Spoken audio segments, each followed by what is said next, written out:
PhonePe Google పేలతో ఊపేస్తున్న మన దేశంలో క్యాష్కు demand తగ్గిపోయిందా అంటే కానే కాదు. భారత్లో కరెన్సీ డిమాండ్ రాకెట్ వేగంతో దూసుకుపోతుంది. మీ జేబులో ఉన్న కాగితం నోట్లు త్వరలో చరిత్రగా మిగిలిపోబోతున్నాయా? చిరిగిపోతున్న పాడైపోతున్న కాగితపు నోట్లకు Reserve Bank of India check పెట్టబోతోందా? అవును, మీరు వింటున్నది అక్షరాల నిజం. భారతదేశంలో పాలిమర్ నోట్స్ తీసుకురాబోతోంది ఆర్బీఐ. అదేనండి, ప్లాస్టిక్ కరెన్సీ ప్రింట్ చేయడానికి వేల కోట్లు ఖర్చును తగ్గించేందుకు ఆర్బీఐ వేస్తున్న మాస్టర్ ప్లాన్ ఏంటి? పాట్నా, ముంబైలో జరిగిన సీక్రెట్ మీటింగ్స్లో తీసుకున్న సంచలన నిర్ణయం ఏంటి? 2012లో ఫెయిల్ అయిన ప్రాజెక్ట్ ఇప్పుడు మళ్ళీ ఎందుకు తెర మీదకు వచ్చింది? మనం రోజు వాడే 100 రూపాయల నోటు కానీ 500 నోటు కానీ కొన్నాళ్ళకి ఏమవుతుంది? నలిగిపోతుంది, మాసిపోతుంది, లేదా చిరిగిపోతుంది. ఆ చిరిగిన నోట్లను చెత్తబుట్టలో వేయలేక, బ్యాంకులో మార్చుకోలేక మనం పడే పాటలు అన్నీ ఇన్ని కావు. కానీ ఇకపై ఆ టెన్షన్ లేదు. ఎందుకంటే నలగని, చిరగని, తడవని ప్లాస్టిక్ నోట్లను మన జేబులోకి తీసుకురావడానికి ఆర్బీఐ గ్రౌండ్ వర్క్ స్టార్ట్ చేసింది. అసలు ఈ పాలిమర్ నోట్ల కథేంటి? ఎందుకు ఆర్బీఐ ఇంత అర్జెంటుగా ఈ డెసిషన్ తీసుకుంటోంది? ఈ మ్యాటర్ గురించి ఆర్టీవీ స్పెషల్ వీడియోలో ఇప్పుడు డీటెయిల్గా చూద్దాం. ఒకవైపు యూపీఐ పేమెంట్లు సెకండ్ల వ్యవధిలో జరిగిపోతున్నా భారతీయులకు నగదుపై ఉన్న ప్రేమ ఏమాత్రం తగ్గలేదు. బిజినెస్ స్టాండర్డ్ ఎక్స్క్లూజివ్ రిపోర్ట్ ప్రకారం మన దేశంలో కరెన్సీ డిమాండ్ అనూహ్యంగా పెరుగుతోంది. ఈ డిమాండ్ను తట్టుకోవడానికి ఆర్బీఐ రాత్రింబవళ్లు కాగితపు నోట్లను ముద్రిస్తూనే ఉంది. కానీ ఇక్కడే వచ్చింది అసలు చిక్కు. కరెన్సీ నోట్ల ప్రింట్కు అవుతున్న ఖర్చు వింటే మీరు షాక్ అవుతారు. 2025 ఫినాన్షియల్ ఇయర్కు సంబంధించిన ఆర్బీఐ యాన్యువల్ రిపోర్ట్ ఒక బాంబ్ పేల్చింది. గత ఆర్థిక సంవత్సరంలో కాగితపు కరెన్సీ నోట్ల ముద్రణకు ఖర్చు పెట్టిన ఖర్చు అక్షరాల 5101.4 crores. అయితే ఈ ఏడాది ఆ ఖర్చు ఎక్కడికి చేరిందో తెలుసా? ఏకంగా 6372.8 crores. అంటే ప్రింట్ డిమాండ్ పెరగడం వల్లే వేల కోట్లు అదనంగా ఖర్చు చేయాల్సి వస్తుంది. కేవలం నోట్లు ప్రింట్ చేయడానికే 6000 కోట్లకు పైగా ఖర్చు. ఇదొక ఎత్తు అయితే ఆ ప్రింట్ చేసిన నోట్లు పాడైపోవడం ఇంకో పెద్ద తలనొప్పి. మీరు వింటే ఆశ్చర్యపోతారు, కానీ పాడైపోయిన కరెన్సీ డిస్పోజల్ అనేది ఇప్పుడు ఆర్బీఐ ముందున్న అతిపెద్ద ఛాలెంజ్. బిజినెస్ స్టాండర్డ్ నివేదిక ప్రకారం 2025 ఆర్థిక సంవత్సరంలో సుమారుగా 23.8 బిలియన్లు అంటే 2380 కోట్లు పాడైపోయిన నోట్లను మార్కెట్ నుంచి ఉపసంహరించుకున్నారు. ఇక అంతకుముందు సంవత్సరం ఇది 21.24 బిలియన్లు అంటే 2124 కోట్లు అంటే 12.3% పెరిగింది. ఇలా పారవేసిన నోట్లలో అత్యధికంగా ఏవో తెలుసా? సామాన్యుడు ఎక్కువగా వాడే 500 డినామినేషన్ నోట్లే. ఆ తర్వాత స్థానంలో 100 నోట్లు ఉన్నాయి. అంటే ప్రింటింగ్ కోసం కోట్లు ఖర్చు పెట్టడం, అవి పాడైపోయాక పారేయడం, మళ్ళీ ప్రింట్ చేయడం, ఇదొక నెవర్ ఎండింగ్ సైకిల్గా మారిపోయింది. దీనికి బ్రేక్ వేయాలంటే ఏకైక ఆయుధం పాలిమర్ కరెన్సీ. సమస్య పెద్దదే, మరి పరిష్కారం?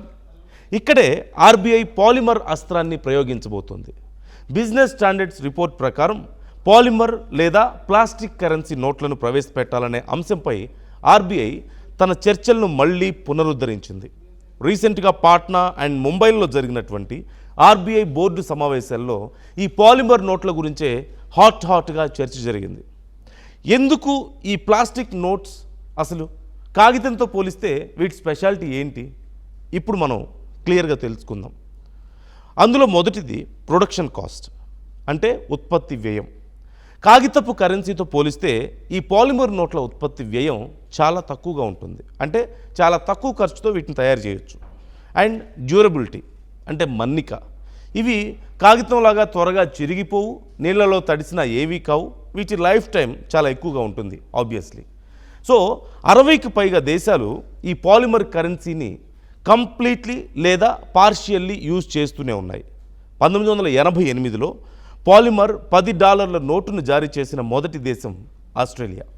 అప్పటి నుంచి ప్లాస్టిక్ కరెన్సీని స్వీకరించినటువంటి ఇతర దేశాల్లో Canada, United Kingdom, Singapore, Malaysia, Thailand, Indonesia, Romania, New Zealand and Vietnam కూడా ఉన్నాయి. 1998లో పాలిమర్ నోట్ను ప్రవేశపెట్టిన మొదటి యూరోపియన్ దేశం రొమేనియా. 2011లో కెనడా దాన్ని అనుసరించింది. ఇండియాలో ఈ ప్రాజెక్టుకు ఆమోదం లభిస్తే మొదట రూ10, ఆ తర్వాత రూ20 నోట్లను తయారు చేసే అవకాశం కనిపిస్తోంది. ఇక ప్రస్తుతం వాడుకలో ఉన్నటువంటి కాగితపు నోట్లతో పోలిస్తే పాలిమర్ నోట్ల తయారీతో చాలా ప్రయోజనాలు ఉన్నాయి. అంతేకాదు, ఈ పాలిమర్ కరెన్సీ నోట్లు ఇవ్వడానికి ఏటీఎం సెంటర్లకు ఎలాంటి ఇబ్బంది కూడా ఉండదు. దీన్ని చేయడానికి కావాల్సిన వనరులు కూడా ఇప్పుడు మన దగ్గర పుష్కలంగా ఉన్నాయంటూ ఒక అధికారి బిజినెస్ స్టాండర్డ్కు చెప్పారు. అంటే మన ఏటీఎం మిషన్లను పెద్దగా మార్చాల్సిన పని లేకుండానే డైరెక్ట్గా పాలిమర్ నోట్లను ప్రజలకు అందించే టెక్నాలజీ, వనరులు ఇప్పుడు మన దగ్గర సిద్ధంగా ఉన్నాయి. అందుకే సెంట్రల్ బ్యాంక్ వీలైనంత తొందరగా పాలిమర్ కరెన్సీ నోట్ల కోసం ఒక పైలట్ ప్రాజెక్ట్ను కూడా ప్లాన్ చేస్తుంది. మరికొద్ది రోజుల్లోనే ఈ ప్రకటన వచ్చే అవకాశం ఉందంటూ బిజినెస్ స్టాండర్డ్ బల్ల గుద్ది చెబుతోంది. అయితే ఇక్కడ మనం ఒక చిన్న లాజిక్ను మాట్లాడుకోవాలి. అందరూ ఫోన్లలోనే డబ్బులు కొట్టేస్తున్నప్పుడు అసలు కరెన్సీ ప్రింటింగ్ అవసరం ఏంటి అని మీకు డౌట్ వస్తుంది కదా. కానీ నంబర్లు చూస్తే మాత్రం మైండ్ బ్లాంక్ అవ్వాల్సిందే అంటున్నారు. మన దేశంలో సర్క్యులేషన్లో ఉన్న కరెన్సీ చాలా వేగంగా విస్తరిస్తూనే ఉంది. మే 15 నాటికి చలామణిలో ఉన్న కరెన్సీ గతేడాదితో పోలిస్తే ఏకంగా 11.5% పెరిగింది. ఇది రికార్డు స్థాయిలో 42.86 ట్రిలియన్స్కు చేరిందంటూ బిజినెస్ స్టాండర్డ్ తన రిపోర్ట్లో చాలా క్లియర్గా మెన్షన్ చేసింది. ఇక నంబర్స్ వైజ్గా చూస్తే, సంఖ్యాపరంగా చూస్తే 2027 ఆర్థిక సంవత్సరం మొదటి 1.5 నెలల కాలంలోనే సర్క్యులేషన్లో ఉన్నటువంటి కరెన్సీ 1.15 ట్రిలియన్స్ పెరిగింది. అంటే అర్థం ఏంటి? డిజిటల్ పేమెంట్స్తో గ్రోత్ ఉన్నప్పటికీ కూడా నగదు డిమాండ్, క్యాష్ వాడకం మాత్రం ఎక్కడా తగ్గలేదు అని చాలా స్థిరంగా నిలకడగా కొనసాగుతూనే ఉంది. ముఖ్యంగా చిన్న నోట్లు ఈ మధ్యకాలంలో 10, 20 వంటి చిన్న కరెన్సీ నోట్లకు డిమాండ్ బాగా కంటిన్యూ అవుతుంది. అయితే ఇక్కడ ఒక ఇంట్రెస్టింగ్ పాయింట్ ఏంటి అంటే, సర్క్యులేషన్లో ఉన్నటువంటి మొత్తం కరెన్సీ విలువలో ఈ చిన్న నోట్ల వాటా చాలా తక్కువగా ఉంది. గత 2 ఏళ్లలో మొత్తం కరెన్సీ విలువలో కేవలం రూ10 నోటు వాటా 0.7% ఉంటే రూ20 నోటు వాటా 0.8% మాత్రమే ఉంది. చిన్న నోట్లు చిరిగిపోతున్నాయి కదా అని వాటి ప్లేస్లో కాయిన్స్ అంటే నాణ్యాలను పెంచాలంటూ ఆర్బీఐ చాలా ట్రై చేసింది. కానీ ఆ ప్రయత్నాలు కూడా ఆశించిన ఫలితాన్ని ఇవ్వలేదంటూ రిపోర్ట్లో తెలుస్తోంది. జనాలు నాణ్యాల కంటే నోట్లకే ఎక్కువ ప్రిఫరెన్స్ ఇస్తున్నారట. ఇక లెక్కలు చూస్తే కాయిన్ సప్లై 2024 ఆర్థిక సంవత్సరంలో సుమారుగా 1.2 బిలియన్స్ నుంచి 2025 ఆర్థిక సంవత్సరంలో 1.5 బిలియన్స్కు పెరిగింది. వీటిలో రూ5 నాణ్యాలు దాదాపుగా 800 మిలియన్ల వాటా కలిగి ఉంటే, ఆ తర్వాతి స్థానంలో సుమారుగా 400 మిలియన్లు రూ20 నాణ్యాలు ఉన్నాయి. అయినా సరే పాలిమర్ నోట్ల ఆవశ్యకత తగ్గలేదు. ఇంతకీ ఈ ప్లాస్టిక్ నోట్లు ఇండియాకి రావడం ఇదే ఫస్ట్ టైమా అంటే కాదనే చెప్పాలి. దీని వెనుక ఒక ఫ్లాష్ బ్యాక్ కూడా ఉంది.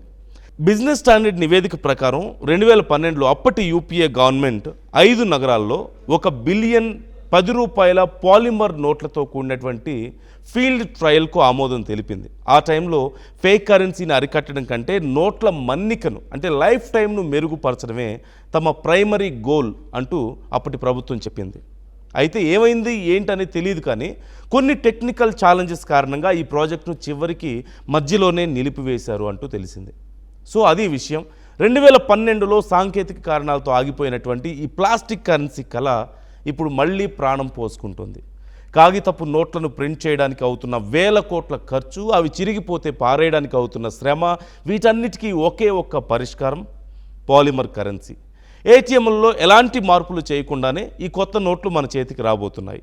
మరి ఈ ప్లాస్టిక్ నోట్ల రాకపై మీ అభిప్రాయం ఏంటి? కాగితం నోట్లు బెటరా, లేకపోతే చిరిగిపోని ఈ పాలిమర్ నోట్లు మంచిదని మీరు అనుకుంటున్నారా? మీ అభిప్రాయాలను కూడా కామెంట్ చేయండి.